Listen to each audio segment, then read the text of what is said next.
Good morning friends, स्वागत आहे तुमचं आजच्या प्री मार्केट रिपोर्टमध्ये. तर मग चला सुरुवात करूयात आजच्या प्री मार्केट रिपोर्टला आणि जाणून घेऊयात की आज आपल्या स्टॉक मार्केटमध्ये काय होऊ शकतं ते. त्याआधी तुम्ही जर चॅनलवरती नवीन असाल तर चॅनलला सबस्क्राईब करायला बिलकुल विसरू नका. तर मग चला सुरुवात करूयात आजच्या व्हिडिओला. मित्रांनो, जर आपण काल आपलं मार्केट पाहिलं तर आपल्या मार्केटमध्ये एक चांगल्यापैकी गेन आपल्याला पुन्हा पाहायला मिळाला. ओके, परंतु US मार्केट जर आपण काल रात्री पाहिलं तर काल रात्री तिथे एक मिक्स टाईप ऑफ सेटअप आपल्याला पाहायला मिळाला.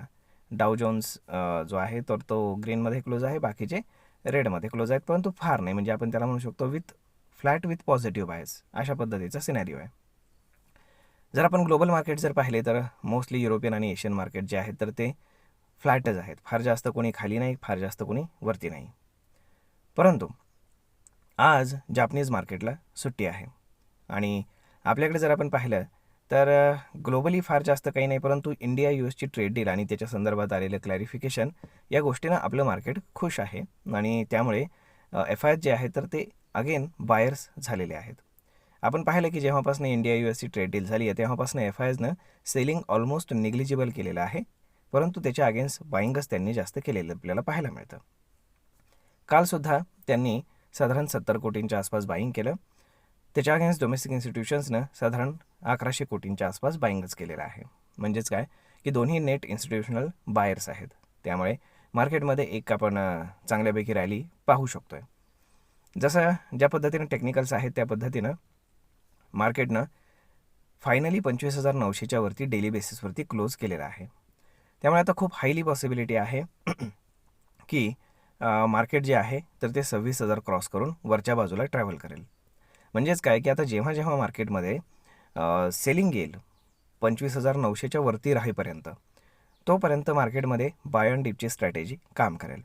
जेव्हा डेली बेसिसवरती मार्केट पुन्हा 25,900 ब्रेक करून खालच्या बाजूला क्लोज करेल, तेव्हा मग मात्र सगळ्या लॉंग पोझिशन्स ज्या आहेत तर त्या एक्झिट कराव्या लागतील.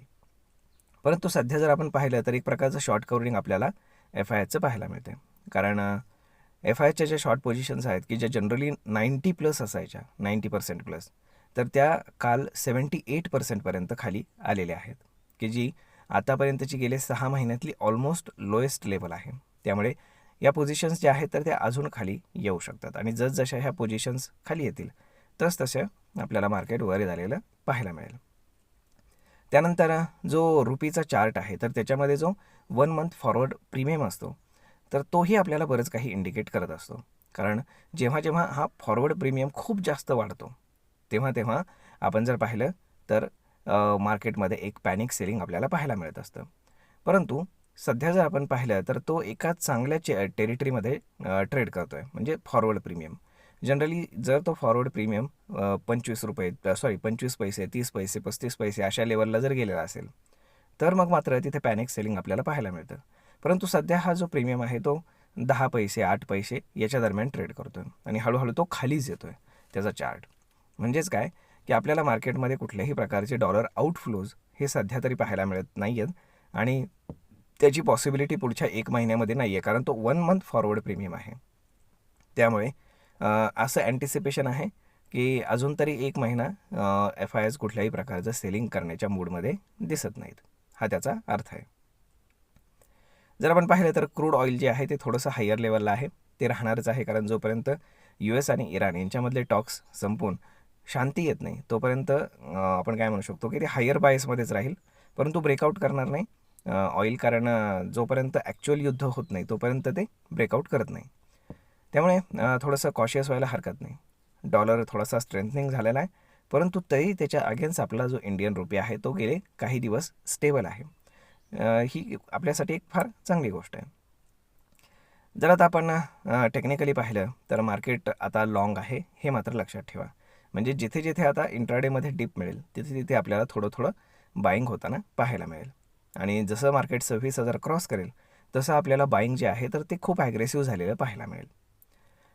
आता जर आपण ओपन इंटरेस्टच्या हिशोबाने कॅल्क्युलेशन केलं तर डाऊन साईडला सपोर्ट येतो साधारण 25,800 ते 900च्या घरामध्ये आणि रेजिस्टन्स येतो 26,000वरती, कारण तिथे खूप जास्त कॉल रायटिंग आपल्याला पाहायला मिळते. जेव्हा 26,000 मार्केट डेसिसिव्हली क्रॉस करेल त्याच्यानंतर आपल्याला एक नवीन बाईंग, फ्रेश बाईंग आपल्याला पाहायला मिळेल. तोपर्यंत शॉर्ट कवरिंग होत राहील. ओके, तर होप सो सगळं काही व्यवस्थित व्हावं हीच आपली अपेक्षा आहे. सध्या तरी ग्लोबली कुठलीही बॅड न्यूज नाही आहे, लोकलीसुद्धा कुठलीही फार मोठी बॅड न्यूज नाही आहे. त्यामुळे मार्केट खाली येण्याचा कुठलाही सिनेरिओ सध्या तरी आपल्याला दिसत नाही आहे.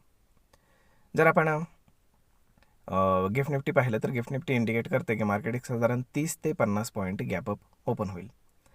तर मग आता हा गॅपअप हळूहळू सस्टेन होत मार्केट 26,000 क्रॉस करतं का हे पाहणं खूप जास्त गरजेचं आहे.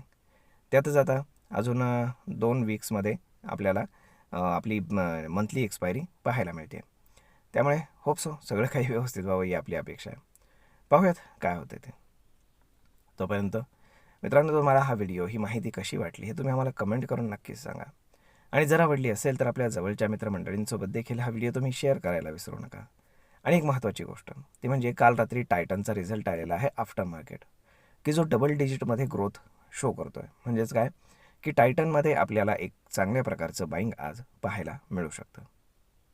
तर मग मित्रांनो, हा व्हिडिओ ही माहिती नक्कीच तुम्हाला आवडली असेल. भेटूयात पुढच्या नवीन व्हिडिओमध्ये. तोपर्यंत धन्यवाद.